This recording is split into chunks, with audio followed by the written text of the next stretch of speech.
పవన్ కళ్యాణ్ ప్రధానమంత్రి అవుతాడు. రీసెంట్‌గా నిధి అగర్వాల్ చేసినటువంటి కామెంట్స్. మీరేమంటారు?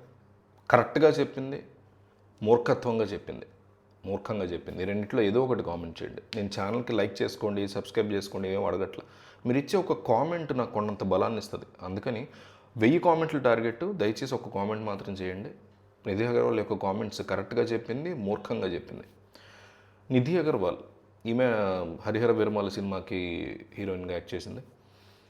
అంటే కొంతమంది ఏం మాట్లాడతారు, ఎందుకు మాట్లాడతారు దాని వెనక తలా తోక ఉండదన్నమాట. ఇదే మాట జగన్ పీఎం అవుతారని చెప్పినా, చంద్రబాబు పీఎం అవుతారని చెప్పినా, ఇంకెవరైనా రేవంత్ రెడ్డి అవుతారని చెప్పినా, కేసీఆర్ అవుతారని చెప్పినా మూర్ఖత్వంగానే అనిపిస్తుంది నాకైతే. అయ్యే స్టామినా లేదనో, అవ్వకూడదనో కాదు. ఎవరైనా అవ్వచ్చు. మీరు అవ్వచ్చు, నేను అవ్వచ్చు, నిధి అగర్వాల్ అవ్వచ్చు, పవన్ కళ్యాణ్ అవ్వచ్చు, జగన్ అవ్వచ్చు, చంద్రబాబు అవ్వచ్చు, ఎవరికైనా అవ్వచ్చు. బట్ అసలు అసందర్భంగా వాళ్ళ పట్ల మనకున్నటువంటి ఇష్టాన్ని తెలియజేయడంలో భాగంగా ఒక మంచి లీడర్ అను, ఆయన ఇంకొన్ని పనులు చాలా బాగా చేశారు, ఇంకా బాగా చేయాల్సి ఉంది, ఆయన పట్ల గొప్ప బాధ్యత ఉంది, ఆయన చాలా బాధ్యతాయుతంగా ప్రవర్తిస్తూ ఉంటారు సినిమా విషయంలో. ఎందుకంటే దగ్గరుండి తాను అబ్జర్వ్ చేసింది హరిహర వీరమల సినిమా సెట్స్లో కాబట్టి అక్కడ ఆయన ఎట్లా ప్రవర్తించేవారు, ప్రొడ్యూసర్కి ఏమీ కాకుండా సినిమాని కాపాడే ప్రయత్నం ఎంతగా చేశారు. నిజంగా చాలా ప్రయత్నం. బయటికి వచ్చి ప్రమోషన్స్ చేయనటువంటి పవన్ కళ్యాణ్ హరిహర వీరమల్ల కోసం పనిగట్టుకుని ప్రెస్ మీట్లు పెట్టి ఆ సినిమా పోద్దని మానవుడికైనా తెలుసు, ఆ సినిమా పోద్దని. ప్రొడ్యూసర్ తెలుసు, డైరెక్టర్ తెలుసు, అందుకే మధ్యలో వెళ్ళిపోయాడు క్రిష్. ఆ తర్వాత జ్యోతికృష్ణ ప్రొడ్యూసర్ యొక్క కొడుకు వచ్చి డైరెక్ట్ చేయాల్సిన పరిస్థితి వచ్చింది ఆ సినిమా.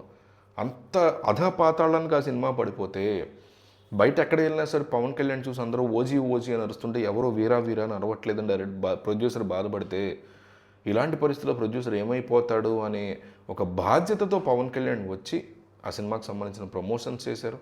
ఆ సినిమా అయినా కానీ పోయింది, అది వేరే విషయం. బట్ ఆయన ఎఫర్ట్స్ పెట్టారు. దాని గురించి మాట్లాడితే బాగుంటుంది. నిధి అగర్వాల్ మాట్లాడి ఉండొచ్చు కొంత, దాని గురించి కూడా మాట్లాడారు. బట్ స్టిల్ అంతవరకు పరిమితం అయితేనో దాని గురించి ఇంకా బాగా ఆమె ఎక్స్ప్లెయిన్ చేసి ఉంటేనే బాగుండేది. కానీ పవన్ కళ్యాణ్ అభిమానులందరికీ పవన్ కళ్యాణ్ సీఎం అయిపోవాలి, పీఎం అయిపోవాలి ఉంటుంది. జగన్ అభిమానులందరికీ జగన్ సీఎం అయిపోవాలి, పీఎం అయిపోవాలి ఉంటుంది. చంద్రబాబు అభిమానులందరికీ ఆయన సీఎం అయిపోవాలి, పీఎం అయిపోవాలి ఉంటుంది. తప్ప ఈ బ్లైండ్ ఇదిలో వెళ్ళిపోతుంది తప్ప పవన్ కళ్యాణ్ శాఖ కానీ ఆయనకున్న బాధ్యతల విషయంలో కానీ ఆయన ఒక 1-2% చేస్తూ ఉంటారు. దాని మీద మనం మిగతా 98% గురించి మనం గాలికి వదిలేస్తాం, మాట్లాడుకోం. జగన్ అయినా అంతే 1-2% చేస్తూ ఉంటారు, 98% గాలికి వదిలేస్తే దాని గురించి మాట్లాడరు అభిమానులు. ఆయన వెనక తిరిగేటువంటి వంది మాగదులనండి, ఆయనకు భజన చేసేవాళ్ళనండి పవన్ కళ్యాణ్కి జగన్కి మాట్లాడరు. చంద్రబాబు అయినా సేమ్, ఆయన 1-2% చేస్తుంటే 98% చేయరు, దాని గురించి మాట్లాడరు. ఆయన సపోర్ట్ చేసేవాళ్ళు, భజన చేసేవాళ్ళు. ఇట్లా మనం ఉండబట్టే సీఎం పిఎం అనేది ఒక పెద్ద పెద్ద పీఠాలు, ఏవో రాజుల పీఠాలలాగా వాటి గురించి మనం ఫీల్ అవ్వబట్టి మన బతుకులు, మన భవిష్యత్తులో, మన భవిష్యత్ తరాలకు మనం ఏమి చేయలేని పరిస్థితిలో ఉన్నాం. ఒక పబ్లిక్ ట్రాన్స్పోర్ట్ ఉండదు, సరైనటువంటి రోడ్లు ఉండవు, టైంకి కరెంట్ ఉండదు, వాటి బిల్లు ఎంతెంత ఉంటాయి, మోనోపోలీలు నడుస్తుంటాయి దేశంలో. జియో ఎయిర్టెల్ లాంటి ఇద్దరు మాత్రమే ఉండి ప్లేయర్స్ ఆడిస్తూ ఉంటారు. మనల్ని మన ఇండిగో ఏం జరిగిందో తెలుసు. అవన్నీ ఎందుకు లోకల్ లెవెల్లో కూడా అనేక అఘాయిత్యాలు, దారుణాలు జరుగుతుంటే వాటి మీద జగన్ స్పందించరు, పవన్ కళ్యాణ్ స్పందించరు, చంద్రబాబు సరిగ్గా స్పందించరు. ఏ రకమైన చర్యలు తీసుకుని ఇంకొకసారి జరగకుండా తీసుకునే దిశగా ఒక్క అంశం పబ్లిక్ ట్రాన్స్పోర్ట్ అనండి, పెట్రోల్ అనండి, ధరలు అనండి,